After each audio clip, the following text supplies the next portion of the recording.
and Aubrey was her name.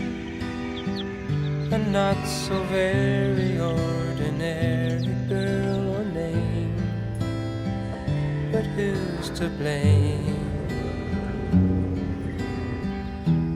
for a love that wouldn't bloom, for the hearts that never played in tune,